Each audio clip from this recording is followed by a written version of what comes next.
Hi welcome back to my channel. ఈ రోజు కథ బావ మరదళ్ళు 6వ భాగాన్ని వినేద్దాం. నందు అంటూ అరిచాడు సిద్ధు. ఉన్నట్టుండి ఏదో గుర్తుకొచ్చిన వాళ్ళ తన్విక సిద్ధు వైపు ఆశ్చర్యంగా కంగారుగా చూసింది. నందు, నందు ప్లీజ్ నందు, నా మాట విను అంటున్నాడు సిద్ధు. బావా అంది తన్విక సిద్ధుని కదుపుతూ. సిద్ధు తన్విక వైపు చూసి, తన్వి, నందు, నందు, ఫోన్, నా ఫోన్ ఏది అంటూ వెతుక్కుంటూ ఉన్నాడు. బావా ప్లీజ్ కూల్, కూల్ బావా అంది తన్విక సిద్ధుని చూసి కంగారుగా. సిద్ధు వెంటనే కార్ దిగి డ్రైవింగ్ సీట్లోకి వెళ్ళాడు. తన్విక ఇంకా షాక్గా చూస్తుంది. తన్విక కూడా సిద్ధుతో పాటే కార్ దిగి విండో దగ్గరకు వెళ్ళి బావా ప్లీజ్ ఒక్క నిమిషం అంటూ డ్రైవర్ అంటూ కేకేసింది. కానీ సిద్ధు తన్విక మాటలు వినిపించుకోకుండా కార్ స్టార్ట్ చేశాడు. వెంటనే అలర్ట్ అయిన తన్విక వెళ్ళి సిద్ధు పక్క సీట్లో కూర్చుంది. డ్రైవర్ వీళ్ళ దగ్గరకు వచ్చేలోపే సిద్ధు కార్ రయ్యమని దూసుకుపోయింది. సిద్ధు కార్ ఫాస్ట్గా డ్రైవ్ చేస్తున్నాడు. బావా ఇప్పుడెక్కడికి అంది తన్విక కంగారుగా. నందు దగ్గరికి అన్నాడు సిద్ధు రోడ్డు వైపు చూస్తూ. నందిని దగ్గరగా అంది తన్వి ఆశ్చర్యంగా. అంటూ తలుపాడు సిద్ధు. బావా ప్లీజ్ ఇప్పుడు అక్కడికి వద్దు బావా అంది తన్విక కంగారుగా. కానీ సిద్ధు అవన్నీ వినే స్థితిలో లేడు. కార్ రయ్యమంటూ నందు ఇంటికి దూసుకెళ్తుంది. తన్విక వెంటనే సిద్ధు పేరెంట్స్కి ఫోన్ చేసి విషయం చెప్పింది. వాళ్ళు తన్విక మాటలు విని వెంటనే కారు తీసుకుని నందిని వాళ్ళ ఇంటి దగ్గరకు బయలుదేరారు. ప్రియా ఊరికెళ్ళడానికి కావాల్సిన ఏర్పాట్లన్నీ అయిపోయాయి. ఇంకో గంటలో ట్రైన్ ఉంది. అందరూ సరదాగా మాట్లాడుకుంటూ భోజనాలు చేస్తున్నారు. ప్రియా ముఖంలో సంతోషం చూసి అందరికీ చాలా ఆనందంగా ఉంది. ఆపి నందు ఇద్దరు వాళ్ళ విషయం అందరికీ తెలిసి బాధపడకూడదని చాలా జాగ్రత్తగా ఉంటున్నారు. ప్రియని వదలడానికి ఎవరు వెళ్తున్నారు అన్నారు నందు వాళ్ళ అమ్మ నవ్వుతూ. నేనెళ్తున్నాను అన్నారు మురళి గారు. మీరెందుకు మావయ్య, నేను వెళ్తానులేండి అన్నాడు అభి. బాబు నువ్వా, వద్దులే అన్నారు మురళి గారు.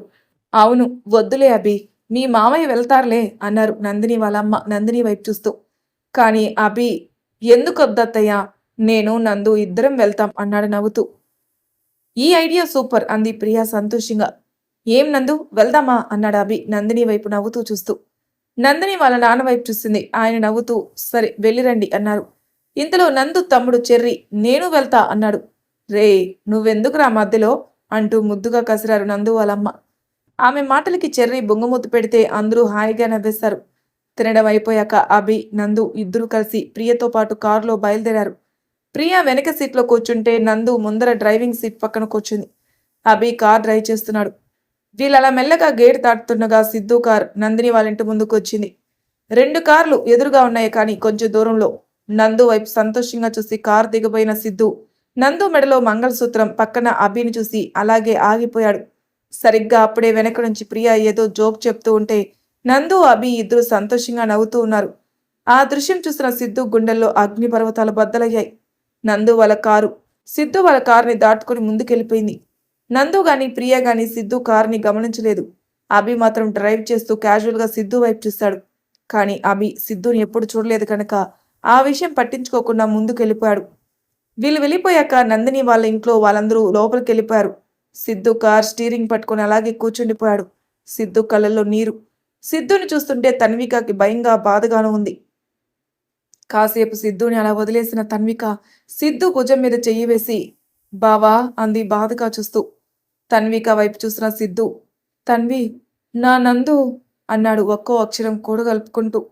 తనకి పెళ్ళి అయిపోయింది బావా అంది తన్విక బాధగా. సిద్ధు తన్విని వాటేసుకుని బోరున ఏడవడం మొదలుపెట్టాడు. ఇంతలో సిద్ధు పేరెంట్స్ అక్కడికి వచ్చారు. వాళ్ళు ముందే ఫోన్ చేసి చెప్పడంతో డ్రైవర్ కూడా అక్కడికి వచ్చాడు. సిద్ధుని ఆ పరిస్థితిలో చూస్తున్న సిద్ధు పేరెంట్స్కి తమ కొడుకు మామూలు మనిషి అయినందుకు సంతోషపడాలో లేక నందినిని తలుచుకుని బాధపడడం చూసి వాళ్ళు కూడా బాధపడాలో అర్థం కాలేదు. కాసేపటి తర్వాత అందరూ కలిసి సిద్ధుని తీసుకుని ఇంటికి బయలుదేరారు. ప్రియకి ఢిల్లీకి వెళ్లిన రోజు నుంచి నందినికి ఇల్లంతా ఖాళీగా అనిపిస్తుంది. మనసంతా ఏదో తెలియని వెలితి. చిన్నప్పటి నుంచి ప్రియ నందిని ఎక్కడికి వెళ్ళినా కలిసే వెళ్ళేవారు. ఒకరిని విడిచి ఒకరు అస్సలు ఉండేవారే కాదు. అలాంటిది ఇప్పుడు ఎవరికి వారే అన్నట్టు అయిపోయారు. ఇంట్లో ఏ వైపు చూసినా నందినికి ప్రియ గుర్తుకొస్తుంది. తనతో కలిసి చేసిన అల్లరి, ఇద్దరు గొడవ పడడం అన్నీ గుర్తుకొస్తున్నాయి. నందిని తన బాధని డైవర్ట్ చేయడానికి పనిలో పడింది. ఇంట్లో వాళ్ళ అమ్మకి అన్ని పనులు సహాయం చేస్తూ అటు ఇటు తిరుగుతుంది. కానీ మధ్య మధ్యలో ప్రియా గుర్తుకొచ్చి నందిని చెక్కిళ్ళు కన్నీటితో తడిచిపోతున్నాయి. అభి ల్యాప్టాప్లో ఆఫీస్ వర్క్ చేసుకుంటూనే నందినిని ఒక కంట కనిపెడుతున్నాడు. నందిని అలా బాధపడుతూ ఉంటే ఎందుకో అభి చూడలేకపోతున్నాడు. తన మనసుని కాస్త డైవర్ట్ చేయాలనుకున్నాడు అభి. తన పని కాసేపు పక్కన పెట్టి అలా హాల్లోకి వెళ్ళాడు. అక్కడ మురళి గారు ఏవో న్యూస్ ఛానల్ చూస్తూ కూర్చున్నారు. అభి కిచెన్ వైపు చూశాడు. అక్కడ నందిని వాళ్ళ అమ్మ ఇద్దరు ఏదో పని చేసుకుంటున్నారు. అభి మెల్లగా కిచెన్లోకి వెళ్ళాడు. అభి కిచెన్లోకి రావడం చూసిన నందిని వాళ్ళ అమ్మ, బాబు నువ్వేంటి ఇక్కడికి వచ్చావు? ఏమైనా కావాలంటే నందిని తీసుకొని వస్తుందిగా అన్నారు నవ్వుతూ. నాకేం వద్దత్తయ్యా, వర్క్ ఎక్కువయ్యి కొంచెం తలనొప్పిగా అనిపిస్తే మైండ్ డైవర్ట్ చేయడానికి ఇలా వచ్చానన్నాడు అభి తన చేతితో తలని కాస్త మెల్లగా నొక్కుతూ. అయ్యో, తలనొప్పిగా ఉందా బావా? ముందు టాబ్లెట్లు తెస్తానంటూ నందిని కంగారుగా బయటికెళ్ళబోతే అభి నందిని చేయి పట్టుకుని ఆపి, అవసరం లేదు, తగ్గిపోతుంది అన్నాడు చిన్నగా నవ్వుతూ. బాబు, పోనీ కాఫీ కలిపివనా అన్నారు నందిని వాళ్ళమ్మ. వద్దత్తయ్యా, నేను నందినిని కాసేపు అలా బయటికి తీసుకెళ్ళచ్చా అన్నాడు అభి. నీ భార్య నువ్వు బయటికి తీసుకెళ్ళడానికి నన్ను పర్మిషన్ అడగడం ఏంటి అభి? తీసుకెళ్ళు అన్నారు ఆవిడ నవ్వుతూ. అభి నందిని వైపు చూసి వెళ్దామా అన్నాడు. ఎక్కడికి బావా అంది నందు అభి వైపు చూస్తూ. నందు, ఆ అబ్బాయి బయటికి వెళ్దామంటే ఎక్కడికంటావు అడుగుతావేంటే? వెళ్ళి రెడీ అవ్వు అంటూ ముద్దుగా కసిరారు నందిని వాళ్ళమ్మ. సరే ఉండండి బావా, కాస్త ఫ్రెష్ అయ్యి వస్తా అంటూ నందిని గదిలోకి వెళ్ళి ఫ్రెష్ అయ్యి వచ్చింది. చుట్టూ పచ్చని చెట్లు, పసుపు రంగు పూలు గాలికి రాలి కింద పడుతూ పూల వర్షాన్ని తల్పిస్తున్నాయి. చెట్టు కింద బెంచ్ మీద అభి నందు కాస్త దూరం దూరంగా కూర్చునున్నారు. ఇద్దరి తల మీద పువ్వులు రాలుతూ దేవతలు దీవిస్తున్నట్టుగా ఉంది. సాయంత్రం కావడంతో పార్కులో వాకింగ్ చేసేవారు, జాగింగ్ చేసేవారు చాలా మందే ఉన్నారు. అభి నందుకి కాస్త దూరం కూర్చున్నాడు. ఆహ్లాదకరమైన వాతావరణం. అక్కడ ఆడుకుంటున్న చిన్న పిల్లల్ని చూసి నందు మనసు కాస్త తేలిక పడింది. బంగారు మేనిఛాయ, నలుపు ఎరుపు రెండు రంగులు కలిసిన చీర, చేతి నిండా గాజులు, తలలో పువ్వులు, పచ్చని పూల మధ్య అందంగా చెక్కిన శిల్పంలా ఉంది నందిని. నందు అక్కడ ఆడుకుంటున్న చిన్న పిల్లల్ని చూస్తూ ఉంటే అభి మాత్రం నందిని చూస్తూ కూర్చున్నాడు. నందిని పిల్లల వైపు చూస్తూ మధ్యలో తల తిప్పి అభి వైపు చూసింది. అంతవరకు తన భార్యని తన్మయత్వంతో చూస్తున్న అభి నందు తన వైపు చూడంగానే ఉలిక్కిపడి తల అటువైపు తిప్పి పిల్లల వైపు చూస్తున్నాడు. అభి చూపులు నందిని ఎందుకో డిస్టర్బ్ చేశాయి. కాసేపటి తర్వాత సర్దుకుని బావా అంది నందిని మెల్లగా అభి వైపు. ఆ పిలుపులో ఏదో తేడా అభి గమనించలేకపోలేదు. ఏంటి నందు అన్నాడు కాస్త తడబడుతూ. బావా, అక్కడ చిన్న క్యాంటీన్ లాగా ఉంది చూడు, అక్కడ ఏమైనా తిందామా అంది. నందు మాటల్లో చూపుల్లో ఏదో తేడా కనిపించిన అభికి తడబాటుకు గురవుతున్నాడు. అది గమనించిన నందు చిన్నగా నవ్వుకుంటూ లేచి క్యాంటీన్ వైపు నడుచుకుంటూ వెళ్ళింది. అభి లేచి నందిని అనుసరించాడు. కానీ బావా, నాకు పానీపూరి కావాలి అంది నందు గారాభంగా అభి వైపు చూస్తూ. సరే బాబు, ఒక ప్లేట్ పానీపూరి ఇవ్వు అన్నాడు అభి. ఒకటి కాదు 4 ప్లేట్లు అంది నందిని వెంటనే. అభి 4 ప్లేట్లా అంటూ చుట్టూ చూశాడు. ఇంకా ఎవరైనా ఉన్నారా అనుకుంటూ. బావా, అన్నీ నాకే అంది నందిని నవ్వుతూ. నీకేనా అంటూ ఆశ్చర్యంగా అడిగాడు. అవును నాకే అంది నందిని నవ్వుతూ తలూపి. సరే తిను అంటూ ఫోన్ వస్తే పక్కకెళ్ళాడు అభి. ఇదేంటి, ప్రియ ఢిల్లీ వెళ్ళిందని బాధపడుతుంది కదా అని కాస్త మైండ్ డైవర్ట్ చేద్దామని నేను బయట తీసుకొస్తే నందు ప్రవర్తన ఏదోలా ఉంది ఏంటబ్బా అనుకుంటూ ఫోన్ మాట్లాడుతున్నట్టుగా నందిని వైపు చూస్తున్నాడు అభి. అది గమనించిన నందిని చిన్నగా తను నవ్వుకుంది. తనకు ఉదయం జరిగిన సంఘటన గుర్తుకొచ్చింది. ఉదయం అభి స్నానం చేస్తుండగా ఆ రూమ్ క్లీన్ చేయడానికి అని వెళ్ళిన నందినికి అభి డైరీ కనిపించింది. దాన్ని తీసి పక్కకు పెట్టబోతే గాలికి రెప్రపలాడుతున్న డైరీలో ఒక పేజీ దగ్గర తన చూపులు ఆగిపోయాయి. నందిని, నువ్వు నా సొంతం, నా ప్రాణం అనుకున్నాను. కానీ నీ మనసులో నాకు స్థానం లేదని తెలిసాక నిన్ను భారీగా స్వీకరించడానికి నా మనసు అంగీకరించడం లేదు. కానీ అదే సమయంలో నీ మీదున్న ప్రేమను మాత్రం చంపుకోలేకపోతున్నాను. ఒకే ఒక మాట, బావా, నా మనసులో నువ్వే ఉన్నావు. ఇక ఇప్పటి నుంచి ఇక్కడ ఇంకెవరికి చోటు లేదని చెప్పు చాలు.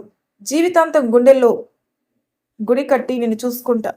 నీ గతంలో ఎవరున్నారనేది నాకు అనవసరం, కానీ భవిష్యత్తులో మాత్రం నేనే ఉండాలి. నీ ప్రేమ నాకు మాత్రమే సొంతం కావాలి. ఇంకా ఏదో చదవబోతుండగా తలుపు చప్పుడు కావడంతో నందిని డైరీని పక్కకు పెట్టింది. ఇప్పుడు నందిని మనసులో ఒకటే ఆలోచన, తనకి తనకు ఆబీకి దగ్గర కావాలి. తన మనసులో తన భర్తగా ఆబీకి మాత్రమే చోటు ఉందని తెలియజేయాలి. మేడం అన్న క్యాంటీన్ అబ్బాయి పిలుపుతో ఆలోచనలో నుంచి బయటకొచ్చి అభి వైపు చూసింది. అభి ఇంకా ఫోన్లో మాట్లాడడం చూసి బావా అంటూ పిలిచింది. అభి నందిని వైపు తిరిగి హా వస్తున్నా అన్నాడు. బావా అంది తన్విక భయంగా సిద్ధు వైపు చూస్తూ. నందినిని చూసినప్పటి నుండి సిద్ధు ఎవరితో మాట్లాడడం లేదు. అసలు తన గది నుండి బయటికే రావడం లేదు. ఎవరైనా మాట్లాడితే వాళ్ళ మీద కోపంగా అరుస్తున్నాడు. అందుకే ఎవరూ తనని పలకరించడం లేదు. ఒక్కసారి బలవంతంగా హాస్పిటల్కి తీసుకెళ్లి అన్ని చెకప్లు చేయించారు. అంతా నార్మల్గానే ఉంది. ఇక ఏ మందులు వాడాల్సిన అవసరం లేదన్నారు డాక్టర్. కానీ సిద్ధు ఏమీ తినకుండా, ఎవరితోనూ కలవకుండా తన గదికి అంకితం అవ్వడం వల్ల ఇంట్లో అందరికీ ఆందోళన కలిగిస్తుంది. బావా అంది తన్విక. మళ్ళీ ఏంటి అన్నాడు సిద్ధు తన్విక వైపు చూసి. చుట్టూ సిగరెట్ పీకలే. రూమ్ నిండా ఆల్కహాల్ వాసన, సిగరెట్ల వాసన. అక్కడ కాసేపు నిలబడినందుకే తన్విక కెలోగా ఉంది. మామయ్య నీతో మాట్లాడాలి అంటున్నారు అంది తన్విక. సరే వస్తాను అన్నాడు సిద్ధు నిర్లిప్తంగా. అభి మనసులో తన మీదున్న ప్రేమను డైరీలో చదివి తెలుసుకున్న నందిని అభికి దగ్గరవ్వాలని ప్రయత్నిస్తుంది. ఇక్కడ సిద్ధు మాత్రం నందినిని మర్చిపోలేక బాధపడుతున్నాడు. బావా నిన్ను మావయ్య పిలుస్తున్నారని తన్విక చెప్పినా కూడా సిద్ధు వాళ్ళ నాన్నగారి దగ్గరికి వెళ్లకుండా తన లోకంలో తనున్నాడు. కొంచెంసేపు సిద్ధు కోసం ఎదురు చూస్తున్న సిద్ధు వాళ్ళ నాన్న సిద్ధు ఎంతసేపటికి రాకపోయేసరికి ఆయనే సిద్ధు గదిలోకి వెళ్లారు. సిద్ధు తన గదిలో తన మంచం మీద కూర్చుని ఏదో లోకంలో ఉన్నట్టున్నాడు. సిద్ధుని ఆ పరిస్థితిలో చూసిన ఆయన గుండె తరుక్కుపోయింది. సిద్ధు అన్నారు వాళ్ళ నాన్నగారు గిరిధర్ గారు చాలా బాధగా నిండిన స్వరంతో. నాన్న మీరా అంటూ సిద్ధు సర్దుకొని కూర్చున్నాడు. గిరిధర్ గారు వెళ్ళి సిద్ధు పక్కన కూర్చున్నాడు. ఏంటి ఏంటి సిద్ధు ఇది అన్నారు ఆయన బాధగా. ఏంటి నాన్న గది గురించి చెప్తున్నారా? అవును కాస్త చిందరవందరగానే ఉంది, నేను సర్దేస్తానులే అని పైకి లేవబోతున్న సిద్ధు చేయి పట్టుకుని కూర్చోబెట్టారు గిరిధర్ గారు. సిద్ధు నేను మాట్లాడుతున్నది గది గురించి కాదు, నీ జీవితం గురించి అన్నారు కాస్త కోపంగా. నా జీవితం నా నందినితోనే పోయింది నాన్న అన్నాడు సిద్ధు బాధగా. ఏంట్రా నీ నందిని? ఆ అమ్మాయికి పెళ్లి అయిపోయింది. ఇప్పుడు తను పరాయి వాళ్ళ సొత్తు. నువ్వు ఆ అమ్మాయి గురించి ఆలోచించడం కూడా తప్పు అన్నారు. తను నన్ను మర్చిపోయినంత సులభం నేను తనని మర్చిపోలేకపోతున్నాను నాన్న అన్నాడు సిద్ధు ఏడుస్తూ. చూడు సిద్ధు, ఆ అమ్మాయి పెళ్లి చేసుకుని సంతోషంగా ఉంది. కానీ నువ్వు మాత్రం తనని మర్చిపోలేనంటూ నువ్వు బాధపడి మమ్మల్ని బాధ పెడుతున్నావు. ఒక్కసారి మీ అమ్మ ముఖం చూడరా. తన కొడుకు చావంచుల వరకు వెళ్ళొచ్చాడని ఎంత బాధపడిందో. ఇప్పుడు చూస్తే నువ్వు ఇలా తయారయ్యావు, మమ్మల్ని క్షోభకు పెడుతున్నావు. పాపం తన్విక ముఖం చూడరా. నువ్వు కదలకుండా మంచంలో ఉన్నప్పుడు చిన్న పిల్లాన్ని చూసుకున్నట్టు చూసుకుందరా నిన్ను. ఒరేయ్ నువ్వు నీ గురించి మాత్రమే కాదు, కాస్త మా గురించి కూడా ఆలోచించరా. నిన్ను ఈ పరిస్థితిలో ఇలా చూడలేక మేమెంత కుంగిపోతున్నామో ఒక్కసారి ఆలోచించరా. జీవితంలో ప్రేమ అనేది ఒక మధురమైన అనుభూతి, అంతేకాని ప్రేమే జీవితం కాదు. నువ్వు మళ్ళీ మామూలుగా ఉండి మా బాధను పోగొట్టరా సిద్ధు. లేదా మా ముగ్గురి అన్నంలో ఇంత విషం కలిపి పెట్టు. ప్రతిరోజు నేను ఇలా చూస్తూ చావడం కంటే ఒకేసారి చావడం మిన్న అని ఏడుస్తూ అక్కడి నుంచి వెళ్ళిపోయారు. వాళ్ళ నాన్న మాటలు విన్న సిద్ధుకి ఎంతో బాధగా అనిపించింది. అలాగే ఆలోచిస్తూ ఉండిపోయాడు. అత్తయ్య మీరు ఏడవకండి ప్లీజ్ అంటూ సిద్ధు వాళ్ళ అమ్మని ఓదారుస్తూ ఉంది తన్విక. నేను తప్పు చేశాను తన్విక. సిద్ధుకి యాక్సిడెంట్ అయిన విషయం నందినికి అప్పుడే చెప్పుంటే తన అభిని పెళ్లి చేసుకుని ఉండేది కాదు. ఇప్పుడు సిద్ధు ఇలా బాధపడుతూ కూర్చునేవాడే కాదు. నా కొడుకు జీవితాన్ని నేనే నాశనం చేస్తానంటూ ఎడవసాగారు. అత్తయ్య మీరు అలా మాట్లాడకండి. కనీసం నందిని జీవితమైనా బాగుండాలనే మంచి ఉద్దేశంతోనే కదా మీరు అలా చేశారు తప్పించి ఇందులో మీ తప్పేమీ లేదత్తయ్య అంది తన్విక సిద్ధు వాళ్ళ అమ్మని అనునయిస్తూ. ఏంటో ఈ నందిని ప్రవర్తన ఈరోజు వింతగా ఉందే అనుకుంటూ తన గదిలో పని చేసుకుంటూ ఆలోచిస్తూ ఉన్నాడు అభి. ఇంతలో బావా అంటూ అన్నం కూర ఒక ప్లేట్లో తెచ్చింది నందిని. నందు ఇక్కడెందుకు తెచ్చావు, నేనే వచ్చావానిగా అన్నాడు అభి. వద్దులే బావా ఇక్కడే తిందాం అంది నందిని. తిందామా అన్నాడు నందిని తెచ్చిన ప్లేట్ వైపు చూసి. హా అంది నందిని. మరి ఒక్కటే ప్లేట్ తెచ్చావు అన్నాడు అభి నందిని తెచ్చిన ప్లేట్ వైపు చూస్తూ. ఇద్దరం ఇందులోనే తిందాం అంది నందు సిగ్గుపడుతూ. ఏంటి అన్నాడు అభి ఆశ్చర్యంగా నోరు తెరిచి. అబ్బా రా బావా ఆకలేస్తుంది అంటూ నందిని అభి చేయి పట్టుకుని తీసుకెళ్లి మంచం మీద కూర్చోబెట్టి తన చేత్తో ముద్దలు కలిపి అభికి పెట్టింది. నందు ప్రవర్తన అభికి కొంచెం ఆశ్చర్యంగా అనిపించినప్పటికీ తనలా చొరవగా తన మీద ప్రేమ చూపించడం అభికి చాలా సంతోషంగా ఉంది. అన్నం తింటూ నందిని వైపు అలాగే చూస్తున్న అభిని, ఏంటి బావ అలా చూస్తున్నావు అంది నందిని. నందిని అలా అడగానే అభికి పొలమారింది. నందిని వెంటనే అభికి నీళ్లు తాపిచ్చి ప్రేమగా తల మీద తట్టింది. నందిని ఇదంతా నిజమేనా అన్నాడు అభి ఏదో లోకంలో ఉన్నట్టు. నందిని వెంటనే అభి చేతిని గట్టిగా గిచ్చింది. అబ్బా అంటూ గట్టిగా అరిచాడు అభి. నందిని నవ్వుతూ ప్లేట్ తీసుకుని వెళ్ళిపోయింది. మరి తర్వాయి భాగంలో ఏం జరుగుతుందో నెక్స్ట్ ఎపిసోడ్లో తెలుసుకుందాం. అంతవరకు నా ఛానల్ సబ్స్క్రైబ్ చేయని వాళ్ళు ప్లీజ్ సబ్స్క్రైబ్ చేసుకోండి, లైక్ చేసి షేర్ చేయండి. మీ అభిప్రాయాలు నాకు కామెంట్ రూపంలో తెలియజేయండి. Thank you for listening.